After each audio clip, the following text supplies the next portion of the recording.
el tema que quiero seguir compartiendo con ustedes lo he titulado Un verdadero encuentro con Jesús. Un auténtico encuentro con Jesús. Un cara a cara con Jesús. Porque no es lo mismo un encuentro con Jesús que un verdadero, un auténtico encuentro con Jesús. Porque cuando usted y yo leemos el Nuevo Testamento, allí nos podemos dar cuenta que hay muchos seguidores de Jesús. Había multitudes de personas que seguían a Jesús, pero no todos tuvieron un verdadero encuentro con él. Incluso el mismo Judas, que comía con Jesús, acompañaba a Jesús, dormía con Jesús, y vamos a ampliar un poquito más y ser un poco hiperbólico, pero Judas tenía un contacto directo con Jesús porque metía la mano en el plato de Jesús y comía con él, pero su corazón estaba lejos de Jesús. Judas no tuvo un verdadero encuentro con Jesús. Sí, es real que en el contexto histórico que Dios tiene establecido en la Biblia, Judas fue utilizado para cumplir el plan de salvación a esta tierra.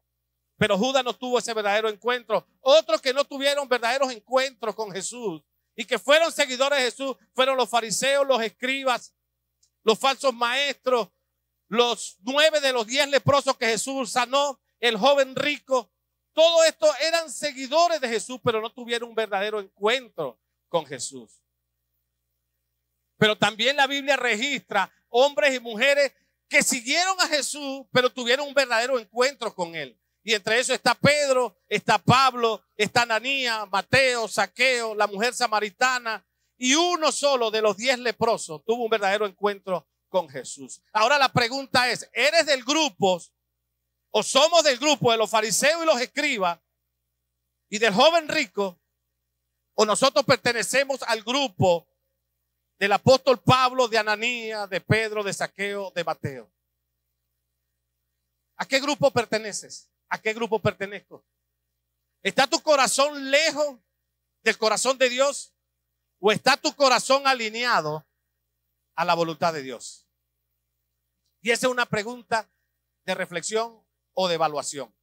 Y esa es la cultura que debemos crear y construir en nosotros. La cultura de la evaluación, de la apreciación, de examinarnos continuamente. Porque un liderazgo, una iglesia no mejora si la cultura de la evaluación no está presente en su vida. Porque nosotros tenemos que estar evaluándonos constantemente nuestra vida día a día. Por eso tenemos que crear esa cultura. Por eso hoy vamos a seguir aprendiendo de la historia de un hombre que era ciego de nacimiento también, pero tuvo un verdadero encuentro con Jesús. Y vamos a meter un poco más en la historia, así me pase unos 10 minutos de lo que me estipula el conteo o la hora de prédica, aunque sea 10 minutos, pero vamos a meternos en esta historia todo y presten atención, porque es una historia fascinante, es una historia muy relevante para nosotros y tiene muchos hechos relevantes esta historia. Y está en el libro de Juan, capítulo 9, y le voy a leer de versículo 1 al 11. Este es el versículo o el texto central de esta enseñanza. Y dice, mientras caminaba Jesús, vio a un hombre que era ciego de nacimiento.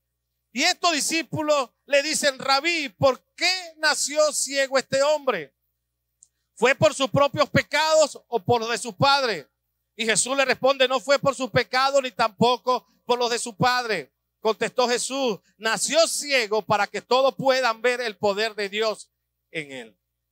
Debemos llevar a cabo cuanto antes la tarea que se nos encargó, dijo Jesús, del que nos envió. Pronto viene la noche cuando nadie puede trabajar, pero mientras estoy aquí en el mundo, yo soy la luz de este mundo. Luego escupió en el suelo, hizo lodo con la saliva y lo untó en los ojos del ciego. Y le dijo, ve a lavarte en el estanque de Siloé. Siloé significa enviado. Entonces el hombre fue, se lavó y regresó viendo. Sus vecinos y otros que lo conocían, como un pordiosero ciego, se preguntaban, ¿no es ese el hombre que solía sentarse a mendigar? Algunos decían que sí y otros decían no, solo se parece. Pero el mendigo seguía diciendo, sí, soy yo. Le preguntaron, ¿quién te sanó? ¿Cómo sucedió? El hombre al que me llaman Jesús hizo lodo, me lo untó en los ojos y me dijo, ve al estanque de Siloé y lávate. Entonces fui, me lavé y ahora puedo ver. Y el primer hecho relevante que podemos ver en este pasaje o en esta historia es que la historia de este ciego de nacimiento solo se encuentra en el libro de Juan capítulo 9. Hay muchas historias de ciegos, el de Bartimeo, y hay otras historias que ya se las di anteriormente en el libro de Lucas, pero esta historia solamente se encuentra en el libro de Juan. El segundo hecho relevante de esta historia es que el que vio al ciego fue Jesús. Este hombre nunca había escuchado nada acerca de Jesús y estaba entregado a su condición de ceguera física. Pero dice la historia que Jesús vio al ciego y no solamente Jesús caminaba y veía a alguien con alguna enfermedad física o alguna situación, sino que también se detuvo y con una profunda compasión que caracterizaba a Jesús, él se detiene y se acerca a este ciego para responder a su necesidad. Jesús le estaba viendo a este hombre con profunda compasión. Y al igual que este ciego, hay muchas personas que llegamos a este lugar con cegueras espirituales hablando. Hay otras que están ciegas físicamente. Pero Jesús también está viendo nuestras necesidades y se quiere detener y acercarse a nosotros con profunda compasión para responder a tu necesidad y a mi necesidad. Jesús se acerca cada domingo, cada vez que tú te acercas a Jesús, Él se acerca a ti. Cada vez que tú buscas a Dios, Él se acerca a ti. Por eso creo que en Santiago 4:8, si no me equivoco, dice acérquense a Dios y Él se acercará a ustedes. Busquen a Dios y Él se dejará encontrar. Cada vez que nos acercamos a Dios, Dios se acerca a nosotros para responder a cada necesidad que tú y yo tenemos. Hay miles de necesidades hoy en día en tu vida y en mi vida que Dios quiere responder. Pero tenemos que acercarnos a Él. Y cuando evaluamos la vida de este hombre, nos damos cuenta que tenía muchas necesidades. ¿Y cuál era la primera necesidad que tenía este hombre cuando evaluamos la historia? Si usted la leyó y la está escuchando, ¿cuál es la primera necesidad que tenía este hombre? Que no veía. Este hombre necesitaba ver. Pero cuando usted profundiza en el texto, en la historia, nos damos cuenta que la primera necesidad de este hombre no era ver. La primera necesidad que tenía este hombre era tener un encuentro personal con Dios. Un verdadero encuentro con Jesús. Esa era la necesidad más apremiante que tenía este hombre. Y creo que al igual que este hombre, usted y yo tenemos una lista de muchas necesidades. Pero creo que la necesidad más apremiante de nosotros como iglesia, la necesidad más apremiante de nosotros en la familia, en nuestros hijos, en nuestras relaciones, en nuestra casa, no es el dinero, no es la casa, no es un trabajo, no son los bienes materiales. Creo que nuestra necesidad más apremiante es tener un verdadero encuentro con Jesús. Esa es nuestra necesidad y esa es la necesidad más apremiante del mundo entero o de esta sociedad. Tener un verdadero encuentro con Jesús. Porque muchos nos enfocamos en necesidades físicas, pero no nos enfocamos en la primera necesidad, y la primera necesidad es esta. Porque cuando usted tiene un verdadero encuentro con Jesús, Jesús se encarga de resolver y responder a todas tus necesidades. Por eso el tercer hecho relevante, es que el hombre era ciego de nacimiento. Nació siendo ciego. Y el cuarto hecho relevante es la pregunta que le hacen los discípulos a Jesús.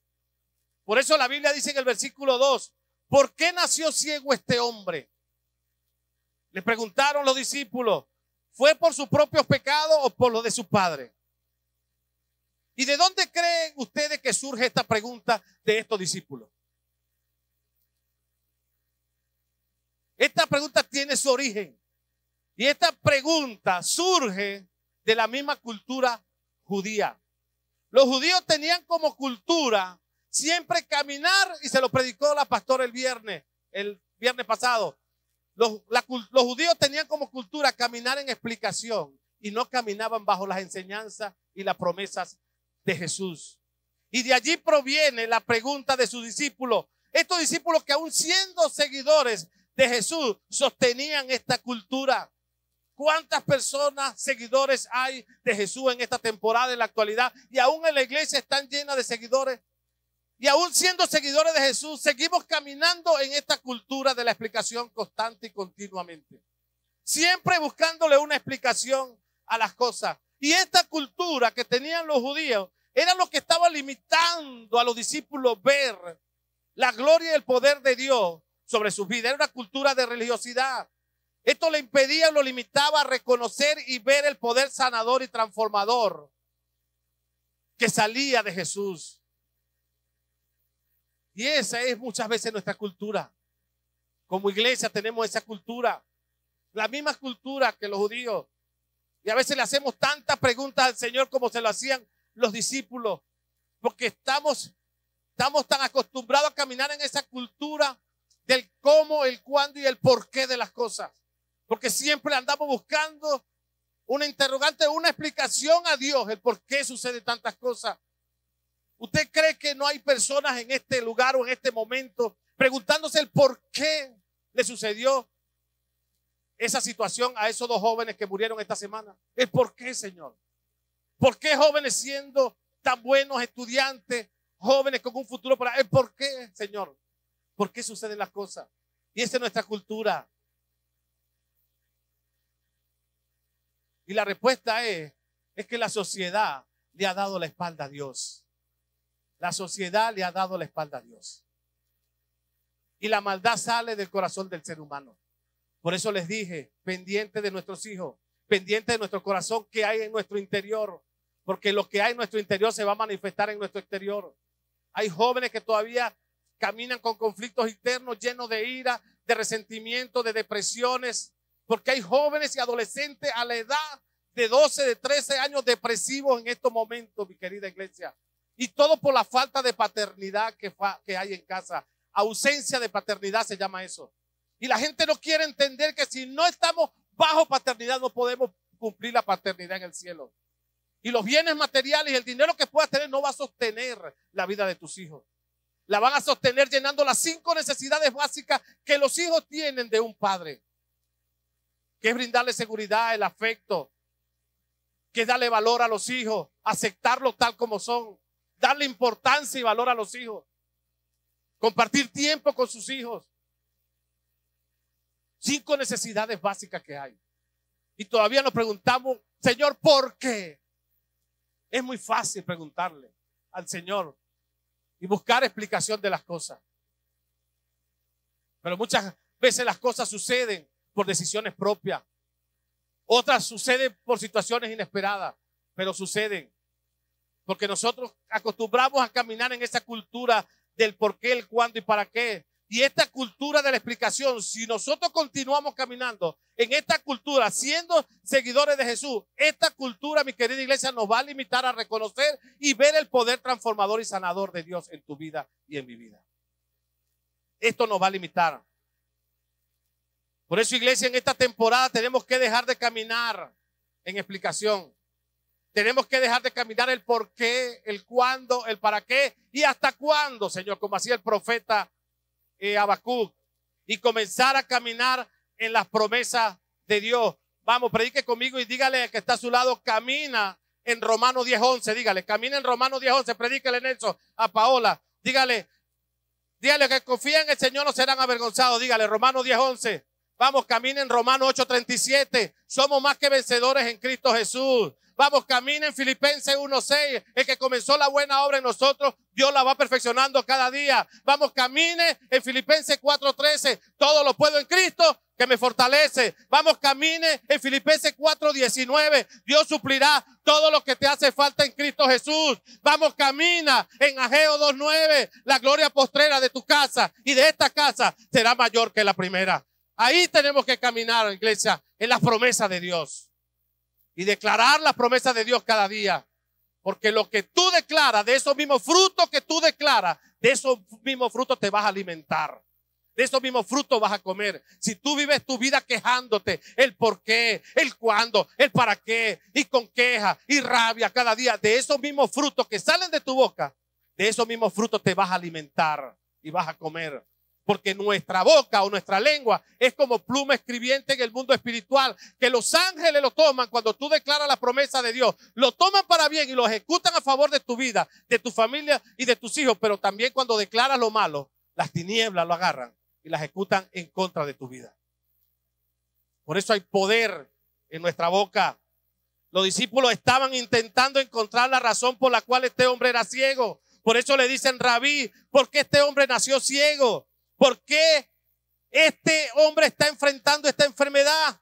Y esta era una pregunta típica de los discípulos y es una pregunta típica de nosotros los seres humanos. Es una característica propia de nosotros, una pregunta propia de nosotros los seres humanos, porque siempre queremos saber el porqué de la situación.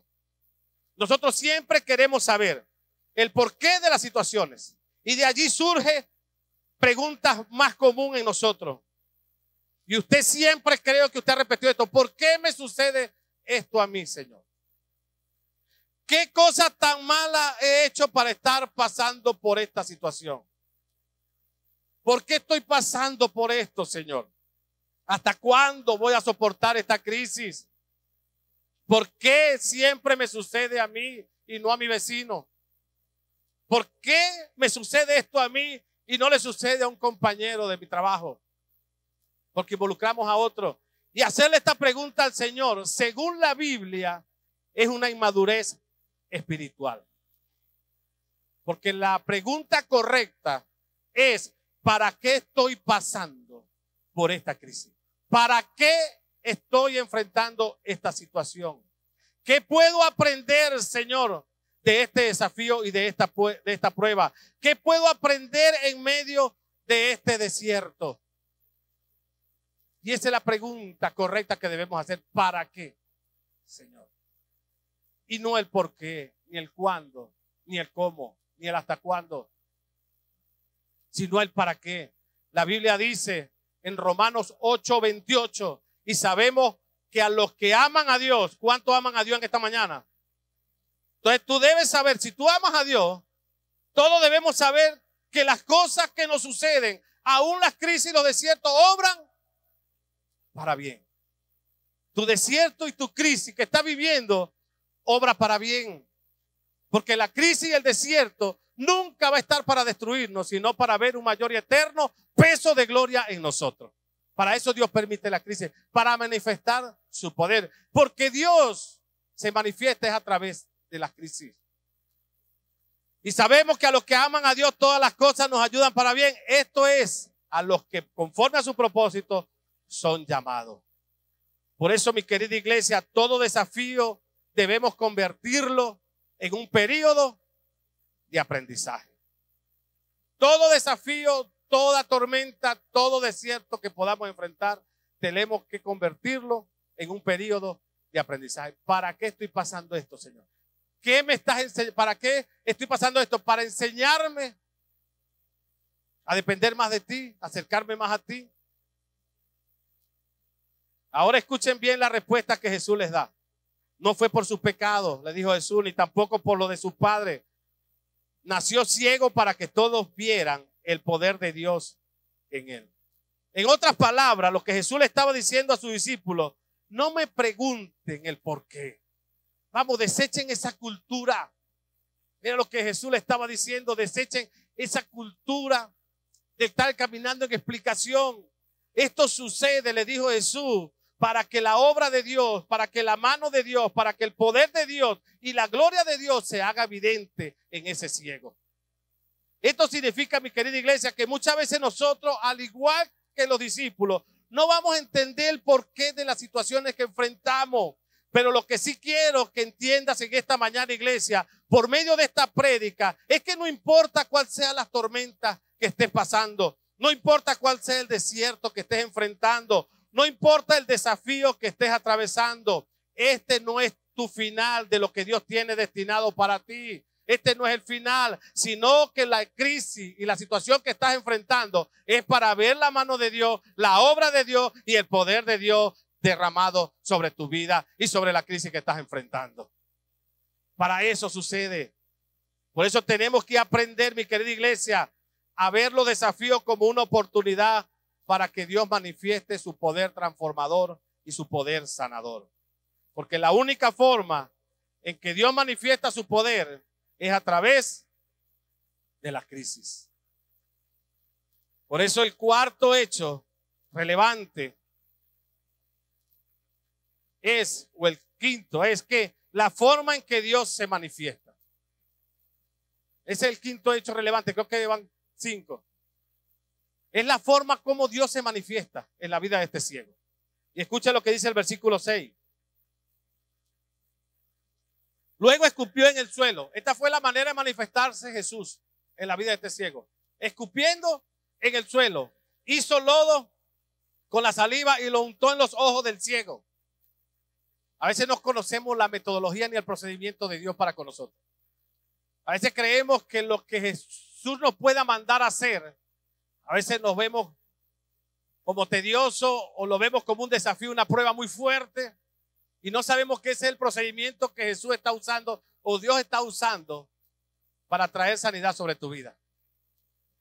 Y uno de los procedimientos que Jesús usa y está escrito y establecido en la Biblia, en Hebreos 10:25, es que nosotros tenemos que no dejar de congregarnos como muchos tienen por costumbre hacerlo. Ese es un procedimiento. Tenemos que congregarnos constantemente porque aquí nos animamos unos a otros y nos fortalecemos unos a otros. Oramos unos por otros. Otro procedimiento que Jesús usa, que para muchos también les cuesta hacerlo, o a muchos nos cuesta hacerlo, es la oración. Ese es un procedimiento que Dios usa para desatar su poder y su plan y su propósito a favor de nosotros. Pero son procedimientos. Es la manifestación de Dios. Y Dios actúa de esa forma y nos lleva a que nosotros podamos obedecer a la forma que Él nos indica. Y la forma que Él procedió en este pasaje fue escupiendo al suelo, haciendo lodo con la saliva y untarlos en los ojos del ciego. Y le dijo, ve a lavarte en el estanque. Después le dio otra instrucción. Ve a lavarte en el estanque de Siloé. Entonces el hombre fue, se lavó y regresó viendo. Si describimos este pasaje, escupir significa arrojar saliva por la boca. Y en el mundo antiguo y aún el actual, escupir es un acto ¿de qué? De desprecio, de ofensa, de humillación para una persona. No sé cuántos pasaron por primaria, los que pudieron tener conflicto con otros compañeros de estudio, que cuando uno iba a pelear o lo echaban a pelear otros amiguitos que incitaban a uno a pelear con el otro, a que no escupe primero, que escupe primero. Y pisaban ahí. Y es que estaban ofendiendo al otro, pisándole como dice la madre. Sí, Nelson. Pero yo pasé por eso. Y uno seguía escupiendo. El escupir es un acto de humillación, de ofensa. Es un acto de insulto para la otra persona. Y Jesús, sabiendo que escupir era un acto de humillación, Él lo hizo. Y dicen los estudiosos o científicos que la saliva tiene propiedades curativas. La saliva es antibacteriana, es cicatrizante. Además contribuye a la digestión, protege los dientes de bacterias. Además tiene calcio y electrolitos. Ayuda al proceso de digestión. Y la saliva es 99% agua. Esto no quiere decir que usted va a llegar escupiendo a su esposo, a su esposa, a sus hijos, porque tiene propiedades curativas. No, eso no funciona así.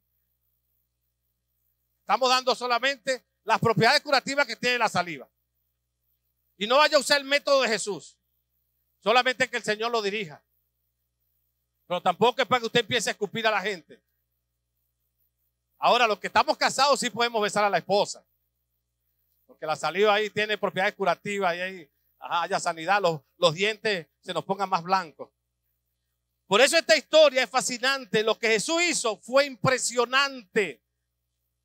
Dice la historia que escupió en el suelo, hizo barro con la saliva, lo untó en los ojos del ciego y le dijo, ve y lávate en el tanque de Siloé. Y el resultado fue que este ciego regresó viendo. Entonces, este hombre que nació ciego, este hombre que llevó una situación por años, por toda su vida, este hombre que enfrentó las mismas necesidades y la misma circunstancia, tuvo un verdadero encuentro con Jesús. Y ese encuentro que tuvo este hombre con Jesús produjo el milagro en su vida. Este encuentro o este verdadero encuentro que tuvo este hombre con Jesús cambió su circunstancia. Y ese verdadero encuentro que tuvo ese hombre con Jesús transformó su vida. Este hombre no fue nunca más el mismo, porque tuvo un verdadero encuentro con Jesús. Por eso, mi querida iglesia, todos los que estamos acá en esta mañana, vamos a salir, creo, animados y fortalecidos con esta historia. Porque quizás hay alguien acá en esta mañana que hace mucho tiempo está enfrentando la misma necesidad. Hace mucho tiempo estás enfrentando la misma situación. Hace mucho tiempo estás en medio de la misma tormenta. Hace mucho tiempo estás en la misma crisis, en el mismo desierto. Pero déjame decirte que un verdadero encuentro con Jesús va a producir el milagro que tú anhelas y deseas. Un verdadero encuentro con Jesús va a cambiar tus circunstancias. Un verdadero encuentro con Jesús va a transformar tu vida en el nombre de Jesús de Nazaret. Ríndale un aplauso al Señor.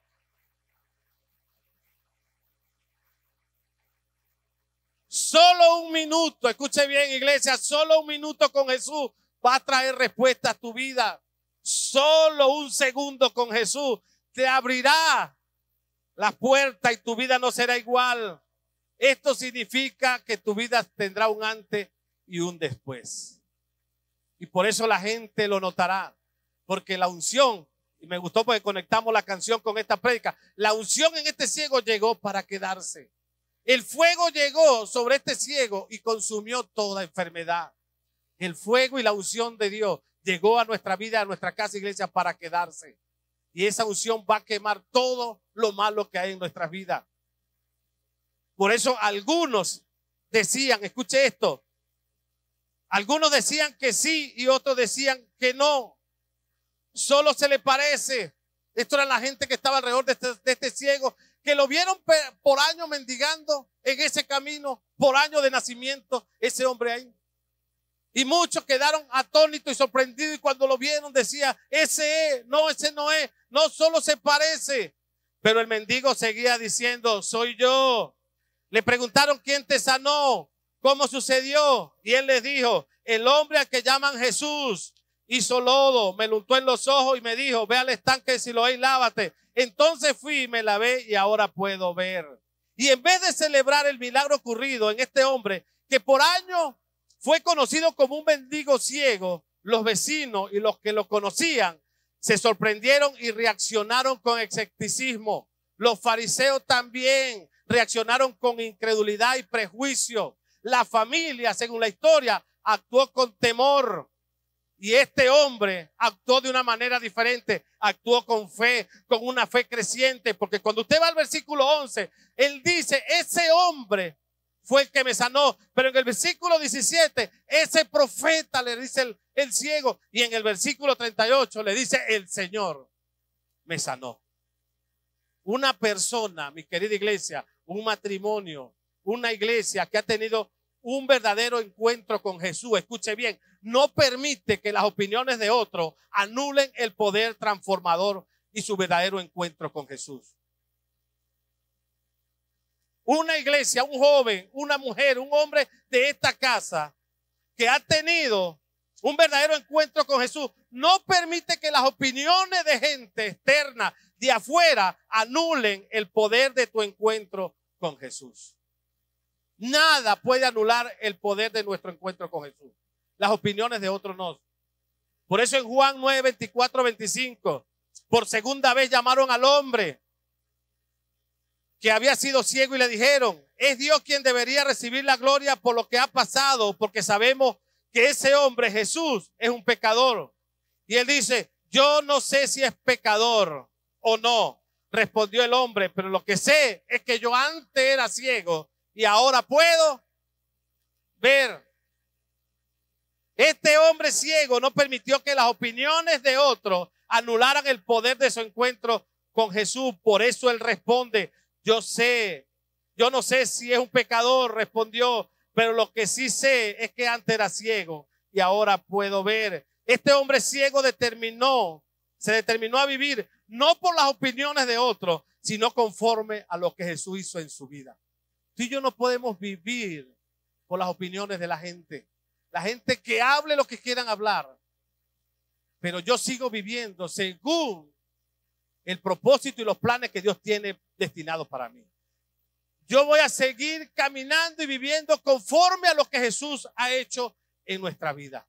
Porque una persona, un hombre, una iglesia que ha tenido un verdadero encuentro con Jesús no permite que las opiniones de otros anulen el propósito, los planes y el poder transformador y sanador que Jesús tiene para ti. Porque las opiniones no cambian vida.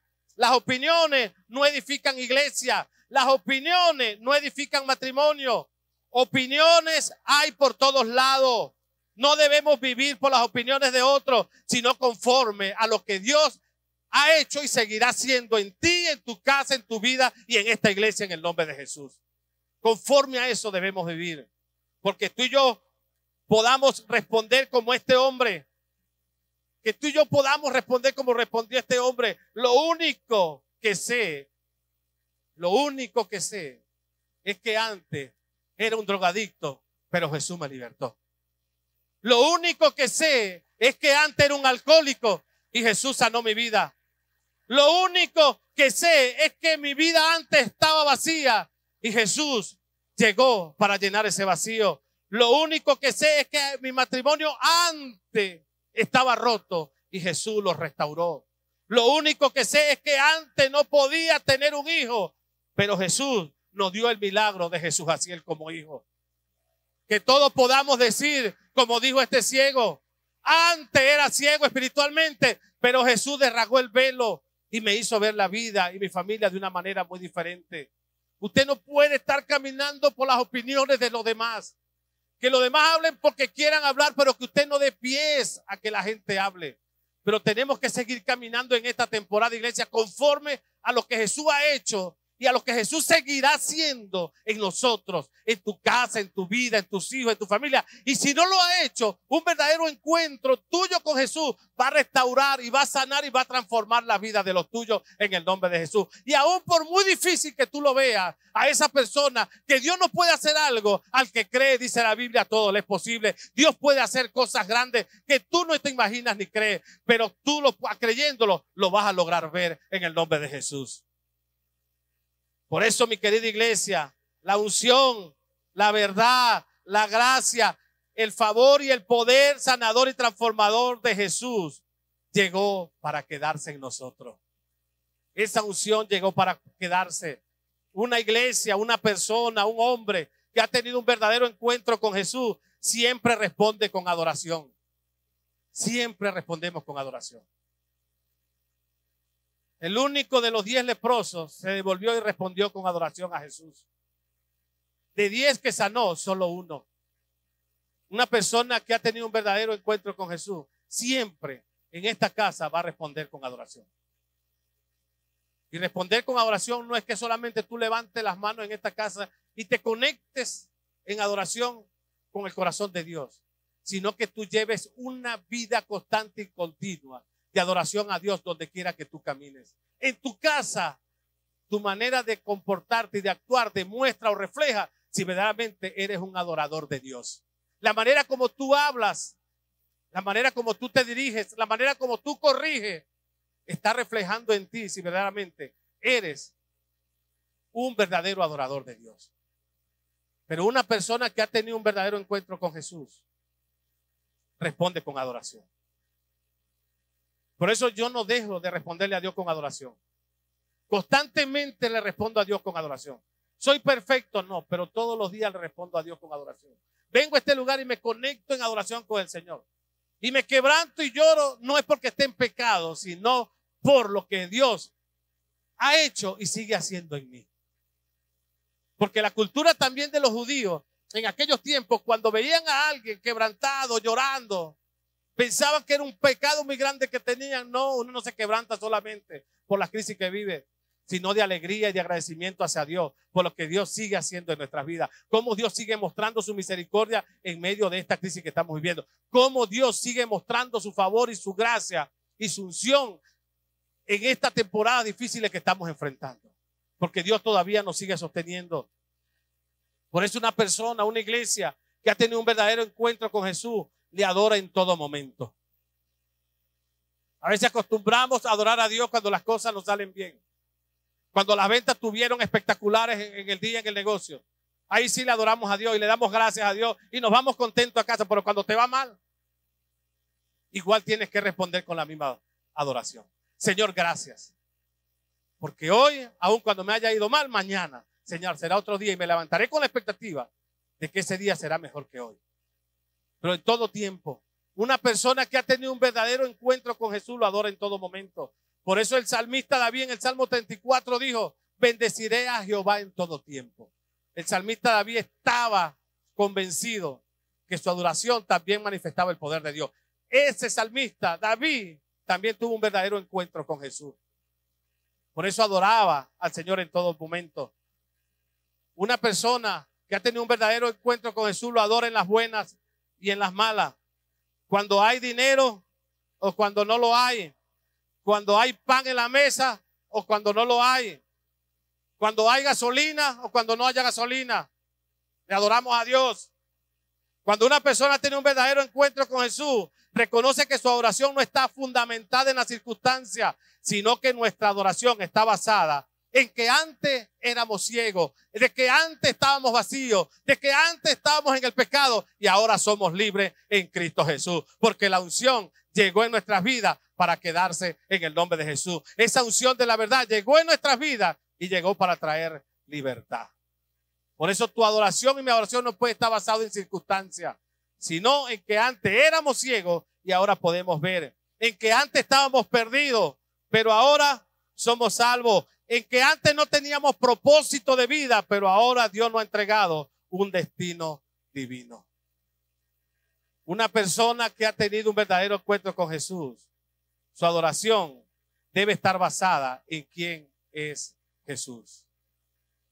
Y Jesús es fiel y cumple lo que Él promete. Por eso una iglesia que ha tenido un verdadero encuentro con Jesús no va a basar su adoración en las circunstancias ni en la crisis, sino en quién es Jesús para ti, quién representa a Jesús para ti. Debe estar basada en que Dios y Jesús es fiel y que Él cumple lo que ha prometido. Así que ríndale un aplauso al Señor.